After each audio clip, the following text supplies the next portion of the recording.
کہ امریکہ جو اپنے آپ کو سپر پاور کہتا ہے، امریکہ جو اپنے آپ کو سپر اسٹار کہتا تھا، جو فلسطین پر حملہ ہوا تھا اور جس اسرائیل نے کہا تھا میں غزہ کو نصف و نابود کر دوں گا،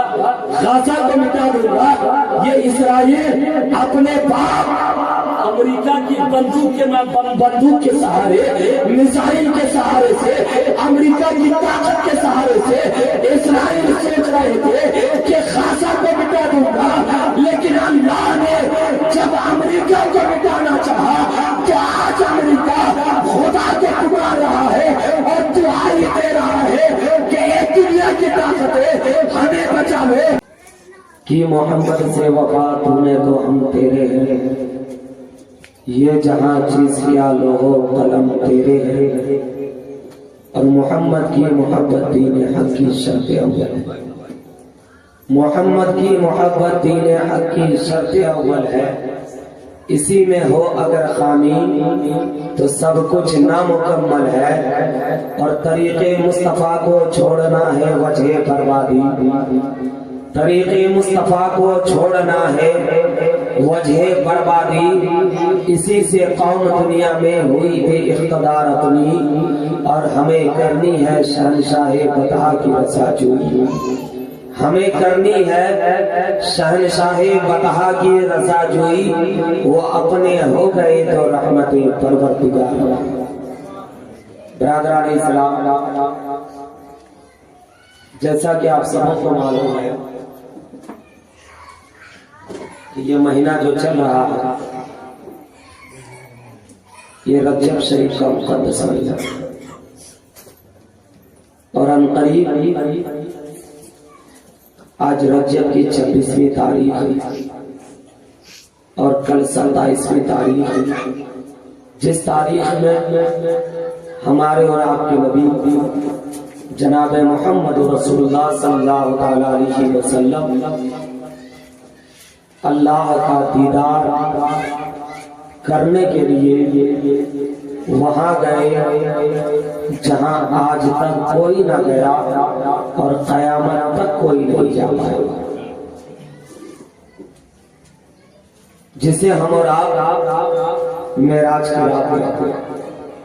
جس رات میں ہمارے اور آپ کے نبی معراج پر گئے تھے، اور جب میرے نبی معراج میں گئے تھے تو اللہ نے ساری کائنات کو روک دیا، اس لیے کہ کائنات کی جان ہمارے اور آپ کے نبی زمین کو چھوڑ کر کے جا رہے،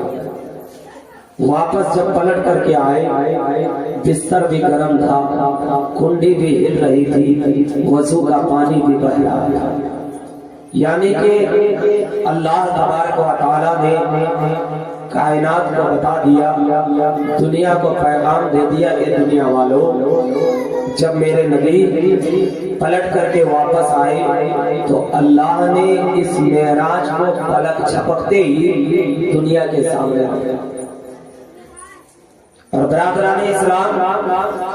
جب معراج میں ہمارے اور آپ کے نبی گئے تھے اللہ سے ملاقات کرنے کے لیے، سامنے خدا کا جلوہ ہے، مصطفیٰ اپنی آنکھ سے دیکھ رہا ہے، وہاں تیسرا کوئی نہیں ہے، یا تو میرے خدا ہے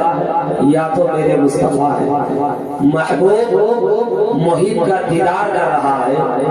اور جب ایک دوست دوسرے دوست سے ملاقات کرتا ہے ساری دنیا کو بھول جاتا ہے، اس لیے کہ محبت کرنے کا انداز ہی الگ ہوتا ہے، لیکن جس نے ساری کائنات کو پیدا کیا، جب میرے محبوب اس خدا کا دیدار کر رہے تھے تو خدا نے پوچھا تھا محبوب اپنے محیط کی بارگاہ میں آئے ہو، بتا تو صحیح کیا تحفہ لے کر کے آئے ہو؟ آج عقیقہ کے موقع پر اگر آپ کو دعوت کرے گھر والے، آپ کوشش کریں گے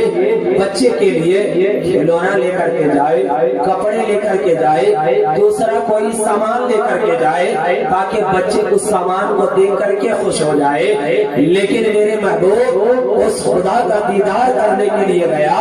جس خدا نے ساری کائنات کو پیدا کیا ہے۔ جب خدا اپنے مصطفیٰ کا دیدار کر رہا ہے تو خدا نے پوچھا تھا محبوب بتا تو صحیح کیا تحفہ لے کر کے آئے ہو؟ تو میرے آقا کا جواب سنیے، میرے آقا نے فرمایا تھا اے پروردگار میں ایسا تحفہ لے کر کے آیا ہوں جو تیری خزانہ قدرت میں نہیں ہے۔ تو خدا نے فرمایا محبوب کائنات کو بنانے والا میں، زمین کو پیدا کرنے والا میں، آسمان کو پیدا کرنے والا میں، آج اگر ہاوڑا میں اگر ہاوڑا برج اگر ایک کوئی سائنس بنا دے، اگر دنیا کا کوئی انسان اگر ہاوڑا برج کو بنا دے تو ساری دنیا حیرت کر رہی ہے۔ جب کوئی ہاوڑا برج کو دیکھتا ہے تو دیکھنے کے بعد حیرت کرتا ہے کہ اس ہاوڑا برج کو بنانے والا کون ہے جس میں نہ تو کوئی پایا ہے نہ تو کوئی پلر ہے۔ لیکن مسلمانوں ایک ہاوڑا برج کو بنانے کے بعد دنیا حیرت کرے، لیکن جس خدا نے آج سے کئی ہزار پہلے آسمان کو پیدا کیا، جس آسمان میں نہ تو کوئی پایا ہے نہ تو کوئی خندہ ہے، لیکن اللہ نے آج سے کئی ہزار سال پہلے آسمان کو پیدا کیا، آج بھی وہ آسمان بغیر پائے۔ جب میرے خدا کی بارگاہ میں مصطفیٰ گئے اور مصطفیٰ کی بارگاہ میں خدا نے کہا محبوب کیا لے کر کے آئے ہو؟ تو آقا نے فرمایا خدا اے پروردگار ایسا تحفہ لے کر کے آیا ہوں جو آپ کے خزانہ قدرت میں نہیں۔ تو خدا نے فرمایا محبوب زمین کو بنانے والا میں، آسمان کو بنانے والا میں، چاند و سورج کی لائٹ لگانے والا میں، ساری کائنات کو پیدا کرنے والا میں، کون سی ایسی چیز ہے جو میری خزانہ قدرت میں نہیں ہے؟ تھوڑی دیر آپ نے توجہ دیجیے گا، اس لیے کہ نعت خوانی الگ چیز ہے، تقریر الگ چیز ہے۔ نعت کو لوگ دیکھ کر کے بھی پڑھ سکتے ہیں لیکن تقریر دیکھ کر کے نہیں کی جا سکتی، تقریر مجمع کو دیکھ کر کے کی جاتی ہے۔ اگر مجمع سننے کے قابل ہوتا ہے تو بولنے والے بول پاتے ہیں، ورنہ اگر مجمع سننے والا نہیں ہوتا ہے تو بولنے والا چاہ بھی نہیں ہوتا۔ بس میں نے کہا 2-5 منٹ صرف سن لیجئے، میں چاہتا ہوں کہ کوئی پیغام آپ تک پہنچا دوں، اس لیے کہ لوگ نعت خوانی سن لیتے ہیں لیکن تقریر نہیں سنتے، اور جب تقریر سنیے گا نہیں تو پتہ کیسے چلے گا کہ خدا کے ساتھ کیا ہے اور مصطفیٰ کی محبت کیا ہے۔ یہ خطابت میں آپ کو سمجھایا جائے گا اور بتایا جائے گا کہ اللہ کے ساتھ کیا ہے۔ جب قرب خدا میں اللہ کے پیارے نبی پہنچے تھے تو خدا نے فرمایا محبوب کیا لے کر کے آئے ہو؟ تو میرے آقا نے جواب دیا تھا التحیات للہ والصلوات والطیبات، اے خدا میں تیری بارگاہ میں اپنی عبادت کا تحفہ لایا، میں تیری بارگاہ میں اپنی عبادت کا تحفہ لایا ہوں۔ تو اللہ ہے، تو کسی کی عبادت نہیں کرتا، ساری کائنات تیری عبادت کرتا ہے، اس لیے تیری بارگاہ میں میں عبادت کا تحفہ لایا ہوں جو تیرے پاس ہے۔ تو خدا نے کیا فرمایا؟ السلام علیکم ایھا النبی، اے اللہ کے رسول، اے میرے نبی آپ پر سلامتی۔ محبوب اور محب کی بات ہو رہی تھی، دو دوست کی بات ہو رہی تھی، خدا محبوب کو دیکھے، محبوب خدا کو دیکھے، اور جب خدا نے فرمایا محبوب تمہارے اوپر سلامتی ہو تو محبوب کو خوش ہونا چاہیے، لیکن میرے آقا خوش نہیں ہوئے بلکہ میرے آقا فرماتے ہیں اے خدا فقط میرے اوپر سلامتی۔ تو خدا نے فرمایا محبوب کیا چاہتے ہو؟ تب میرے آقا فرماتے ہیں السلام علینا وعلی عباد اللہ الصالحین، اے میرے محبوب، اے میرے خدا، جہاں میرے اوپر سلامتی ہو وہی میری غریب امت کے اوپر سلامتی۔ برادران اسلام، یہ میرے نبی کا احسان نہیں تو اور کیا کہ قرب خدا میں اللہ کے پیارے رسول نے ہم گنہگاروں کو نہ بولا، تو ہم گنہگاروں کو جب اللہ کے رسول نہ بولے تو ہم گنہگاروں کو چاہیے کہ مرتے دم تک اپنے رسول کو نہ بولے۔ لیکن برادران اسلام، آج ہمارا معاشرہ ایسا ہو رہا ہے کہ آج غیروں کو دیکھ کر کے ہم اپنی زندگی گزار رہے ہیں، غیروں کے طور طریقے پر ہم زندگی کو گزار رہے ہیں۔ آج کون سی بیماری ہے جو ہمارے اندر موجود رہی؟ آج ساری بیماری ہمارے اوپر ہمارے اندر موجود ہے۔ اور یاد رکھو، جب ساری بیماری ایک مسلمان کے اوپر موجود ہوتی ہے، مسلمان کے اندر ہوتی ہے، تو اللہ تبارک و تعالیٰ اس عذاب میں مبتلا کرتا ہے۔ آپ کہیں گے کہ عذاب کیسا ہوتا ہے؟ تو بغداد کی سرزمین ہے، اور بغداد کی سرزمین میں آپ کو پتا ہوگا کہ یہی وہ بغداد کی سرزمین ہے جہاں غوث اعظم کا بھی مزار ہے، یہی وہ بغداد کی سرزمین ہے جہاں امام شافعی کا بھی مزار ہے، یہی بغداد کی سرزمین ہے جہاں جنید بغدادی کا بھی مزار ہے، یہی بغداد کی سرزمین ہے جہاں سلمان فارسی کا بھی مزار ہے، یہی بغداد کی سرزمین ہے جہاں امام شافعی کا بھی مزار ہے، یہی بغداد کی سرزمین ہے جہاں امام احمد بن حنبل کا بھی مزار ہے۔ تو سوچ کر کے دیکھو، بغداد کتنا مقدس والی زمین ہوگی، لیکن بغداد کی زمین پر آپ کو پتا ہوگا کہ مسلمانوں کے اوپر میں جب اللہ تبارک و تعالیٰ نے تتاریوں کو مسلط کیا تھا تو تتاریوں نے 70,000 مسلمانوں کو قتل کیا تھا، اور 70,000 مسلمانوں کو قتل کرنے کے بعد اس کے سر کو ایک مینار بنایا تھا، اور اس مینار کے اوپر میں بیٹھ کر کے جو تتاریوں کا سردار تھا مینار پر بیٹھ کر کے شراب پی رہے تھے۔ ذرا اپنے دل پر ہاتھ رکھ کر کے بتانا کہ جس زمین پر غوث اعظم کا مزار ہو لیکن وہاں 70,000 مسلمانوں کو تتاریوں نے قتل کیا تھا، اور قتل کرنے کے بعد تاریخ لکھنے والوں نے لکھا ہے کہ دریائے دجلہ میں جتنا پانی نہیں بہ رہا تھا اس سے کہیں زیادہ دریائے دجلہ میں خون بہ رہا تھا، اس لیے کہ ایک تو نہیں 70,000 مسلمانوں کو قتل کیا گیا تھا۔ اب ذرا سوچ کر کے دیکھو آخر وجہ کیا تھا؟ تو وجہ یہ تھی غوث اعظم کا مزار تو تھا، لیکن مسلمان غوث اعظم کے مزار کے سامنے میں شراب پی رہے تھے۔ غوث اعظم کا مزار تو موجود تھا، لیکن لوگ زنا کو عام کر کے رکھے تھے، غوث اعظم کے پیغام کو اپنے دل میں بسا کر کے نہیں رکھے تھے۔ یہی وجہ تھا کہ اللہ تبارک و تعالیٰ نے تتاریوں کو مسلط کیا،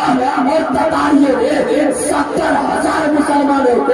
قتل کرنے کے بعد مسلمانوں کے سر کو ان کی کھوپڑی کو لے کر کے ایک مینار بنایا تھا، اور مینار کے اوپر میں شراب پی رہے تھے، اور شراب پیتے پیتے تتاریوں کے فوج نے کہا تھا آج اسلام ختم ہو گیا، آج اسلام مٹ گیا، اس لیے کہ ہم نے 70,000 مسلمانوں کو قتل کر دیا۔ اب بغداد کی سرزمین پر کوئی کلمہ پڑھنے والا نہیں ہے، اب بغداد کی سرزمین پر کوئی مسلمان نہیں ہے، لیکن مسلمانوں یاد رکھو ہمارا خدا وہ ہے جو نمرود کو نیست و نابود بھی کر سکتا ہے، اور یوسف علیہ السلام کو کنویں سے باہر بھی نکال سکتا ہے۔ ہمارا خدا وہ ہے جو فرعون کی تخت کو ختم بھی کر سکتا ہے، اور یوسف علیہ السلام کو تخت مصر پر بیٹھا سکتا ہے۔ ارے ہمارا خدا وہ ہے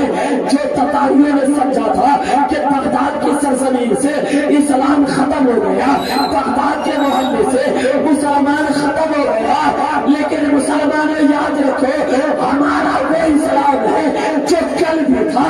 آج بھی ہے، اور صبح قیامت رہے گا۔ تتاری سمجھ رہے تھے کہ مسلمان ختم ہو گئے، اسلام مٹ گیا، لیکن اسی بغداد کی سرزمین پر غوث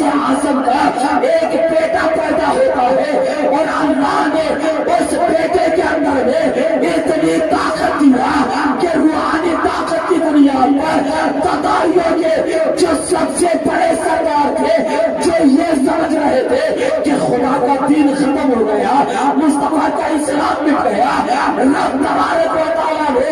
اسی تتاریوں کے سب سے بڑے سردار کو کلمہ ترجمہ پڑھوایا، اور کلمہ ترجمہ پڑھوانے کے بعد خدا نے کہا تھا اے تتاریوں کے سردار، تم سمجھ رہے تھے کہ اسلام ختم ہو گیا، آج تمہاری زبان سے مصطفیٰ کا کلمہ پڑھوا کر کے پھر سے بغداد کی زمین پر اسلام کو زندہ اسلام ذرا غور فرمائے وجہ کیا تھی 70,000 مسلمانوں کو قتل ہونے کا؟ تو 70,000 مسلمانوں کو قتل ہونے کی وجہ یہ تھی کہ مورخین نے جو لکھا ہے کہ وہ لوگ گمراہی کے راستے پر جا چکے تھے، گمراہ ہو چکے تھے، یہی وجہ ہے خدا کو بھول چکے تھے، مصطفیٰ کے پیغام کو بھول چکے تھے۔ آج ہم دعا کرتے ہیں اللہ ہماری دعا کو قبول کر لے۔ آج ہم پریشانی میں رہتے ہیں اور پریشانی میں رہنے کے بعد ہم یہ سوچتے ہیں اللہ ہماری مدد کیوں نہیں کرتا۔ میں کہتا ہوں مسلمانوں، ہمارے گھر میں اگر رات رات بھر تک فلمی گانے چلے، ہمارے گھر میں رات رات بھر تک خدا کے نافرمانی کی بات ہو،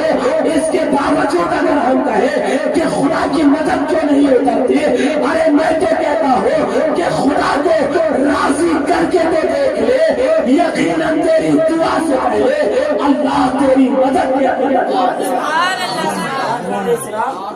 آپ نے دیکھا ہوگا کہ امریکہ جو اپنے آپ کو سپر پاور کہتا ہے، امریکہ جو اپنے آپ کو سپر اسٹار کہتا تھا، جو فلسطین پر حملہ ہوا تھا اور جس اسرائیل نے کہا تھا میں غزہ کو نیست و نابود کر دوں گا، غزہ کو مٹا دوں گا، یہ اسرائیل اپنے باپ امریکہ کی بندوق کے سہارے، میزائل کے سہارے سے، امریکہ کی طاقت کے سہارے سے اسرائیل سوچ رہے تھے کہ غزہ کو مٹا دوں گا، لیکن اللہ نے جب امریکہ کو مٹانا چاہا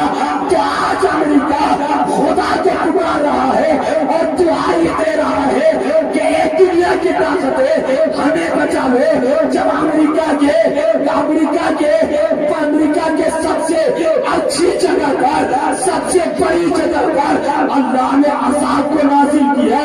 اور فقط ایک آگ جیسی قہر کو اتارا جو سمندر کے کنارے میں وہ جگہ تھی، آگ لگی۔ امریکہ کے لوگ چاہ رہے تھے کہ سمندر کا پانی اٹھا کر کے آگ کو بجھائیں گے، لیکن سمندر کا پانی آگ میں جتنا ڈالا جا رہا تھا آگ اتنی بڑھتی جا رہے تھے، گویا پتا کیا چلا، جو لوگ کہتے تھے غزہ کو مٹا دوں گا، فلسطین کو مٹا دوں گا، آج 16 مہینے کے بعد بھی آج فلسطین کے مسلمان مسکراتے ہوئے نظر آ رہے ہیں اور امریکہ کے دشمن رسول تباہ و برباد ہوتا۔ وجہ کیا ہے؟ تو وجہ یہ ہے کہ فلسطین کے مسلمانوں نے مصطفیٰ کی محبت کا پیغام دیا اور امریکہ کے لوگوں نے مصطفیٰ کے اسلام کو مٹانا چاہا، اور ہمارا خدا وہ ہے جو جب چاہے جسے چاہے تخت سے اتار سکتا ہے اور جسے چاہے تخت پر بٹھا سکتا ہے، اس لیے کہ ہمارے خدا سے بڑا کوئی پاورفل نہیں ہے۔ جس خدا نے بغیر پائے کے آسمان کو کھڑا کر سکتا ہے، وہ خدا اگر چاہ لے تو غریب کو تخت کا مالک۔ یہ برادران اسلام خدا کی ذات پر بھروسہ رکھو، اللہ کی ذات پر بھروسہ رکھو، اور یقیناً ایک بندہ خدا جب خدا کی ذات پر بھروسہ رکھے گا تو یقیناً اللہ کی مدد نازل ہوگا۔ آج ہم سمجھتے ہیں کہ ہمارے گھر میں خدا کی مدد کیوں نہیں اترتا۔ آج اپنے دل پر ہاتھ رکھ کر کے سوچو، آج اگر ہمارے گھر میں 4 اولاد ہیں، چاروں اولاد